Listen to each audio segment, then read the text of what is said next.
మార్కాపురం రాయవరం వద్ద జరిగినటువంటి బస్సు ప్రమాదంలో మృతి చెందిన 14 మంది కుటుంబ సభ్యులకి వారు బంధువుల్ని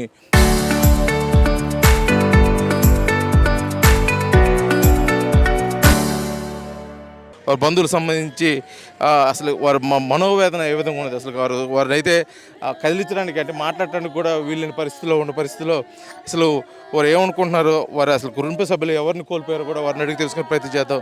అమ్మా, ఎవరు చనిపోయారమ్మా? అసలు మీకు సంబంధించి నా బిడ్డ మా అక్క చచ్చిపోయింది. 6 సంవత్సరాలు నా బిడ్డ. మా అక్క తీసుకొస్తుంది సార్ తెలంగాణ నుంచి.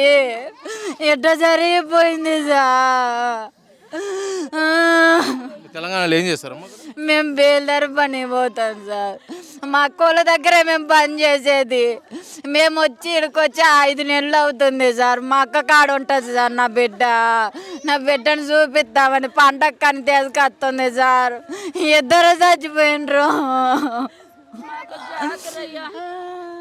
వనగరేపాలెంలో జాతర, ఆంజనేయ స్వామి జాతర. నా బిడ్డ నా కాడికి వస్తా చచ్చిపోయిందయ్యా. నా మనోళ్ళు నా బిడ్డ ఇంకా ఆడ ఉందయ్యా. జాతరకు వస్తా చచ్చిపోయిందయ్యా నా బిడ్డ తెలంగాణ.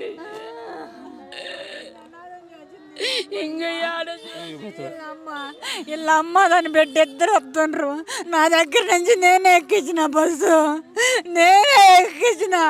అక్క ఒక్క రోజు ఉండక్క అంటే బాగా బుక్ చేసిన బస్సు అని ఎక్కిందయ్యా. వీళ్ళ అమ్మ నా చెల్లెలు బిడ్డ ఇద్దరిని నేనే ఎక్కించిన బస్సు. ఇట్లా అయిపోయింది. తల్లి లేని పిల్లలు చేసింది. నా తోడ పుట్టింది ఆఖరితో నా కడికే వచ్చింది. నా చేతి మొత్తం ఆఖరి తినిపోయింది అయ్యా. ఆఖరి రూపురేఖలు లేకుండా కాలిపోయింది. నా తోడ పుట్టింది. ఈ పిల్లలు అనాథలు అయిపోయినారు. తండ్రి చుట్టూ తండ్రి లేడు. ఏం చెయ్యాలి వీళ్ళని? అయ్యా మీకు అమ్మ లేదు నాన్న. ఏం చేసి పట్టుకున్నానా? ఎప్పుడో పోయిండు పని కోసం. ఈ ఆలోచన చచ్చిపోయినాక నెలకు కూడా అమ్మని చూడలేకపోతే ఇప్పుడు అమ్మని చూడటానికి కూడా ఏమీ లేదు. అన్నీ కాలిపోయింది. నా దగ్గరికి రాబోయిన బతికిటోళ్ళతో ఇది మొత్తానికి ఎవరిని కదిలించినా సరే వాళ్ళు ఉన్న బాధ కట్టలు తెచ్చుకొని దుఃఖ రూపంలో కన్నీళ్ళు తప్పితే వాళ్ళకి మాటలు కూడా రాని పరిస్థితి ఉంది. మొత్తానికి ఇక్కడ మనం జరుగుతున్న ఈ సంఘటన అంటే కార్యక్రమంలో భాగంగా కూడా ఇప్పుడే మార్కాపురం జాయింట్ కలెక్టర్ గారు కూడా ఇక్కడికి రావడం జరిగింది. మొత్తం ఐడెంటిఫికేషన్ ప్యారేడ్ అయిపోయింది. ఐడెంటిఫికేషన్ ప్యారేడ్ అయిపోయిన తర్వాత కూడా వారి మృతదేహాలు కుటుంబ సభ్యులు గుర్తించిన ప్రకారము సీరియల్ నెంబర్ ప్రకారము ఆయా ప్రాంతాలకి వెళ్ళే వాహన సీరియల్ నెంబరు, దానికి సంబంధించిన రెవెన్యూ అధికారి, పోలీస్ అధికారిని కూడా అటాచ్ చేస్తూ ఇప్పటికే ఏర్పాట్లు కూడా చేయడం జరిగింది.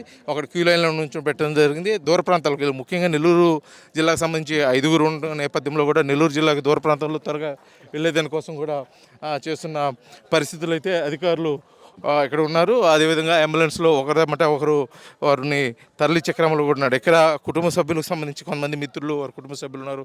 అసలు వారు ఏమనుకుంటున్నారో జరిగిన సంఘటన మీద వారు తెలుస్తుందా? అసలు ఏం జరిగింది బ్రదర్? ఏమయ్యారు? ఏం జరిగింది సార్? నా పేరు శ్రీహరి. నా చెల్లి సార్ రుక్మిణి 5 నెలలు ప్రెగ్నెంట్ సార్.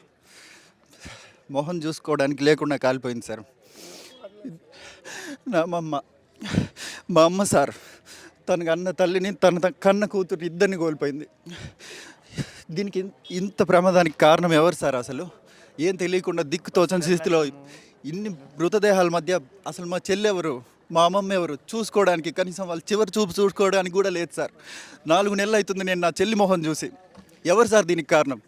ఆ యాజమాన్యం మాత్రం ఖచ్చితంగా నేను తగలబెడతా సార్. వాడిని కూడా సజీవ దహనం చేసిన తర్వాత నేను కూడా సజీవ దహనం అయిపోతా. మా చెల్లి దగ్గరికి అప్పుడు వెళ్తా. నేను ఖచ్చితంగా యజమానిని కాల్పెడతా, ఆ డ్రైవర్ని కూడా కాల్పెడతా. ఇది నా మాట సార్. ఒట్టు కాల్పెట్టిన తర్వాత చనిపోయిన అమ్మాయి మీకేమవుతుంది? సొంతం నా కోడలు సార్. మా అమ్మ నా కోడలు.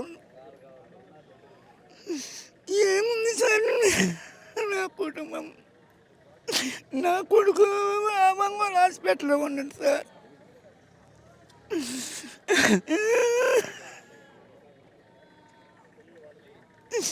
ఏం చేశాను సార్? మా ఇల్లంతా నాశనం అయిపోయింది సార్.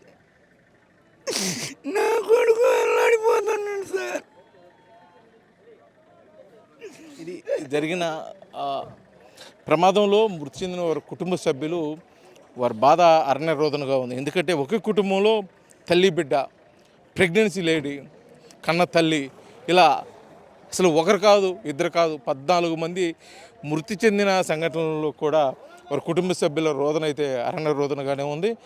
ఇటువంటి పరిస్థితుల్లో వారి కుటుంబ సభ్యులు వారు మృతదేహాలు అంటే లాస్ట్ ఆఖరి చూపు చూసుకునేదానికి కూడా వీళ్ళు లేకుండా ఖాళీ బూడిదైపోయిన వారిని మాకు అప్పగిస్తున్నారు అని చెప్పేసి వారు ఆవేదన వ్యక్తం చేస్తున్న పరిస్థితి. అయితే ఇక్కడ అధికారులు మాత్రం వారి కుటుంబ సభ్యులకి మృతదేహాలను అప్పగించే క్రమంలో భాగంగా పూర్తిస్థాయిలో అంబులెన్స్ ఏర్పాటు చేయడం, రెవెన్యూ శాఖ, పోలీస్ శాఖ సిబ్బందితో కూడా అన్ని ఏర్పాట్లు చేశారు. ఈ మధ్యాహ్నం కల్లా ఈ కార్యక్రమాలు పూర్తిగా ముగింపుకి తీసుకురావాలనే ఉద్దేశంతో కూడా అధికారులు ఈ ఉదయకాల సమయం నుంచి చేస్తున్న ఏర్పాట్లు ఇప్పుడు ముగింపుకు తీసుకొచ్చాయని చెప్పుకోవచ్చు. ఎందుకంటే దూర ప్రాంతాల్లో వెళ్తున్న వారికి ప్రత్యేకమైన వాహన ఏర్పాట్లు, అదేవిధంగా దగ్గరగా కనిగిరి ప్రాంతానికి చెందిన వారు అధిక సంఖ్యలో ఉన్న నేపథ్యంలో కూడా ఇక్కడ ఏర్పాట్లు చేస్తున్న పరిస్థితులు అయితే ఉంది. అసలు అక్కడ సంబంధించి పోలీస్ శాఖ నుంచి కూడా ఎటువంటి ఏర్పాట్లు చేస్తున్నారో ఇక్కడ డిఎస్పీ నాగరాజ్ గారు ఉన్నారు, అన్నట్టు తెలుసుకుందాం. సార్, అన్ని ఏర్పాట్లు చేసామండి. నిన్న 14 మంది డెడ్ బాడీస్ని ఐడెంటిఫై చేయడం జరిగింది. సో స్కార్డ్గా ఉండి అంత గుర్తుపట్టలేని విధంగా తయారైనవి కాబట్టి వాటిని ఎఫ్ఎస్ఎల్ పంపించేసి డిఎన్ఏని వాళ్ళ బంధువుల ద్వారా టాలీ చేయడం జరిగింది. నిన్న దగ్గరుండి ఎఫ్ఎస్ఎల్ కూడా చాలా కష్టపడి నిన్ననే డిఎన్ఏ ఎక్స్ట్రాక్ట్ చేసేసి నిన్న సాయంత్రానికి సో ఏ శరీరం ఎవరిది, ఏ రక్త నమూనాతోటి టాలీ చేయడం జరిగింది. ప్రస్తుతం అన్ని గుర్తుపట్టేసాం, అన్ని బాడీలు గుర్తుపట్టాం కాబట్టి పొద్దున్నే ఈరోజు అంబులెన్స్ ఒక కానిస్టేబుల్ని ఇచ్చేసి డ్రైవర్స్ అన్ని పెట్టుకుని with the assistance of revenue department so వాళ్ళందరినీ కూడా గౌరవప్రదంగా ఇంటికి తరలించడం జరుగుతుంది. ఐడెంటిఫికేషన్ అంటే ముఖ్యంగా బస్ డ్రైవర్కి సంబంధించిన అరెస్టులు జరగడం జరిగిన అవన్నీ ఇన్వెస్టిగేషన్లు ఉన్నాయండి, అన్నీ కంప్లీట్ ఇన్వెస్టిగేషన్లు ఉంటాయి. సో దర్యాప్తు కొనసాగుతుంది. దర్యాప్తులో భాగంగా అవన్నీ కూడా ఇదవుతుంది.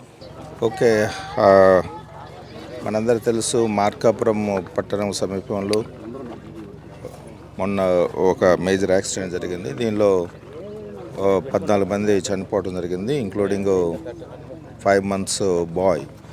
సో వీళ్ళందరికీ కూడా మరి గుర్తుపట్టలేని విధంగా కాలిపోయారు కాబట్టి వాళ్ళకి సంబంధించినటువంటి బంధువులు అంటే రక్త సంబంధికులు, తండ్రి లేదా తల్లి లేదా సిస్టరు, బ్రదరు అలాంటి వాళ్ళని తీసుకొని వాళ్ళ శాంపిల్స్ తీసుకొని మనం ఫోరెన్సిక్ ల్యాబ్ ద్వారా డిఎన్ఏ టెస్ట్ చేయించడం జరిగింది. అది నిన్న ఈవినింగ్ ఆ రిజల్ట్స్ వచ్చాయి. ఆ రిజల్ట్స్ వచ్చిన తర్వాత మరి నైట్ టైము పంపించడం కరెక్ట్ కాదని ఈరోజు మార్నింగ్ నుంచి ఈ ప్రాసెస్ స్టార్ట్ చేసాము.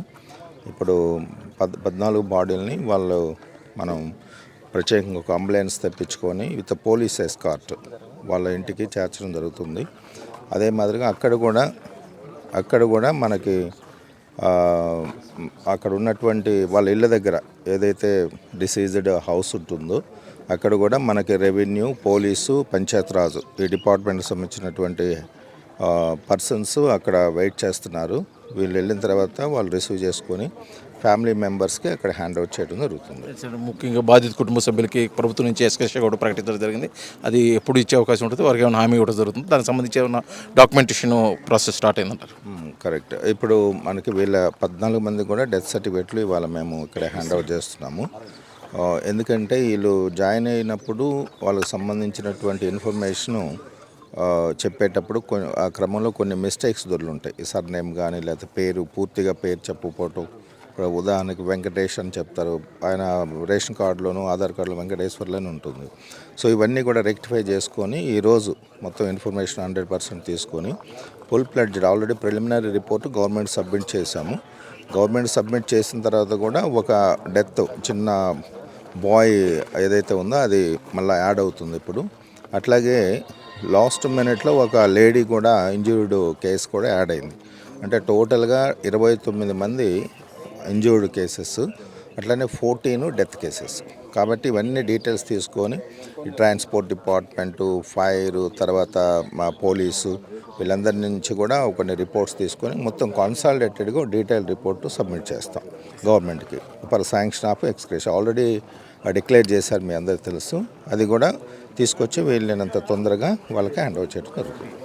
ఇది మొత్తానికి సంఘటన జరిగిన వాళ్ళ ప్రదేశంలో కూడా మృతి చెందిన వారి కుటుంబ సభ్యులకు కూడా పూర్తిస్థాయిలో ఎస్క్రేషన్ అందించడం కోసం ప్రభుత్వం నుంచి అన్ని ఏర్పాట్లు చేయడం జరిగింది. ఈరోజు మృతదేహాలను వారి కుటుంబ సభ్యులకి అందజేయడంతో పాటు వారికి కావాల్సిన అన్ని ఏర్పాట్లు కూడా ఇక్కడ చేస్తున్నాము. చిన్న చిన్న కరెక్షన్స్ అంటే ముఖ్యంగా డెత్ సర్టిఫికేట్ విషయంలో వారి పేర్ల విషయంలో ఎటువంటి స్పెల్లింగ్స్ మిస్టేక్స్ లేకుండా కూడా అవి పూర్తిగా కూడా సవరణ చేసిన తర్వాత వారికి డెత్ సర్టిఫికేట్ అందజేయడం, తర్వాత ప్రభుత్వం ఏదైతే ప్రకటించిందో ఎస్కేషా వారి కుటుంబ సభ్యులు కూడా అందజేయడం కూడా జరుగుతుందని చెప్పేసి జాయింట్ కలెక్టర్ మార్కాపురం శ్రీనివాసరావు గారు తెలియజేస్తుంది. అయితే మొత్తానికి జరుగుతున్న ఈ కార్యక్రమం కూడా మరి కొద్దిసేపట్లో వారి మృతదేహాలు వారి కుటుంబ సభ్యులకి అప్పగించడం కూడా జరిగింది. జరిగిన సంఘటన మీద కూడా మొత్తం లోతైన విచారణ జరిపి దోషులైతే కఠినంగా శిక్షిస్తామని ఇటు పోలీస్ శాఖ చెప్తున్నారు. ఇది మొత్తానికి మార్కాపురం జిల్లాలోని ప్రస్తుత పరిస్థితి. వీడియో జర్నలిస్ట్ లక్ష్మణ్తో శ్రీనివాస్, RTV, మార్కాపురం.